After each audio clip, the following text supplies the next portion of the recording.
সকলকে জানাই শুভ শারদিয়া। জয় মা দুর্গা। মা দুর্গার আশীর্বাদে আপনারা যাতে সবাই ভালো থাকেন, এটাই আমার প্রার্থনা। আজকের আমার প্রতিপাদ্য বিষয় হলো দুর্গাপূজায় সন্ধি পূজা কেন করা হয় এবং কখন হয়, এর গুরুত্বই বা কী। নমস্কার বন্ধুরা, আপনাদেরকে জানাই সুস্বাগতম।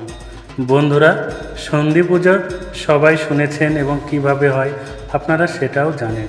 তো কি কারণে হয় সেটাও অনেকে জানে না এবং কখন হয় সেটাও অনেকে জানে না। সেই বিষয়গুলি পুঙ্খানুপুঙ্খভাবে আমি তুলে ধরার চেষ্টা করব। তাই কথা না বাড়িয়ে শুরু করছি, আপনারা মনোযোগ সহকারে শ্রবণ করবেন। দুর্গাপূজার অন্যতম গুরুত্বপূর্ণ অনুষ্ঠান হল সন্ধি পুজো। মহা অষ্টমী এবং মহানবমীর সন্ধিক্ষণে এই পুজো হয় বলে একে সন্ধি পূজা বলা হয়। মহা অষ্টমীর শেষ 24 মিনিট এবং মহানবমীর প্রথম 24 মিনিট অর্থাৎ 48 মিনিট ধরে হয় সন্ধি পূজা। 108টি পদ্ম এবং 108টি মাটির প্রদীপ সন্ধি পূজার ক্ষেত্রে দরকার পড়ে। সন্ধি পুজোয় দেবী দুর্গাকে পূজা করা হয় চামুণ্ডা রূপে। যখন মহিষাসুরের সঙ্গে দেবী যুদ্ধ করছিলেন, সেই সময় চণ্ড ও মুণ্ড দেবীকে আক্রমণ করেছিল। চণ্ড ও মুণ্ড ছিল মহিষাসুরের দুই সেনাপতি। দেবী তাদের বধ করেছিলেন। সেই থেকে দেবীর নাম হয় চামুণ্ডা। চণ্ড ও মুণ্ডকে যেই সন্ধিক্ষণে দেবী বধ করেছিলেন তাকে স্মরণ রেখেই সন্ধি পূজার আয়োজন করা হয়। অনেকে আবার অষ্টমীর রাতে দেবী দুর্গার পূজা করার সময় অশোক গাছের 9টি পাতা, একটি কলসি দেবী দুর্গার ছবির সামনে রেখে ব্রাহ্মী, মাহেশ্বরী, কৌমারী, বৈষ্ণবী, বারাহী, নারসিংহী, ইন্দ্রাণী এবং চামুণ্ডা দেবীর পুজো করেন। তারপর দেবী দুর্গার মন্ত্র 108 বার জপ করেন। পুরাণ অনুযায়ী এই সন্ধি পূজার সন্ধিক্ষণে দেবী কালিকার জন্ম হয়েছিল দেবী অম্বিকার তৃতীয় নয়ন থেকে। পরাক্রমশালী অসুর রক্তবীজের সমস্ত রক্ত দেবী কালিকা পান করেছিলেন। এই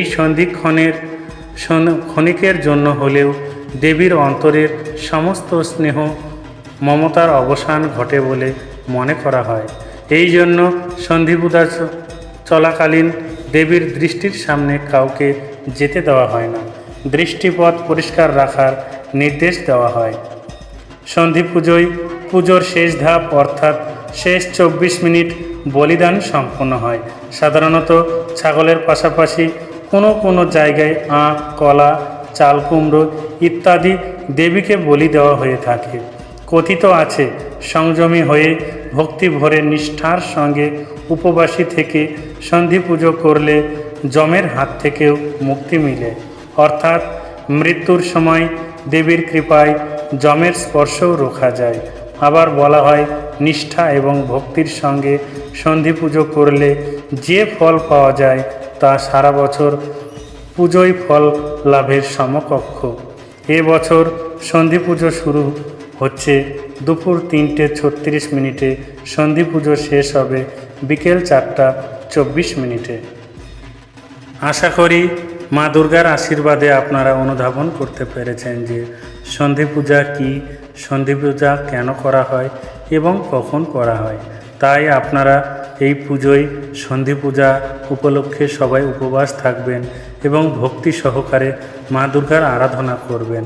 তাহলে আপনারা মা দুর্গার আশীর্বাদ লাভ করবেন, যার দ্বারা আপনাদের জীবন হয়ে উঠবে সুন্দরময়। তাই সবাই ভালো থাকবেন, সুখে থাকবেন। ঈশ্বর আপনাদের মঙ্গল করুন।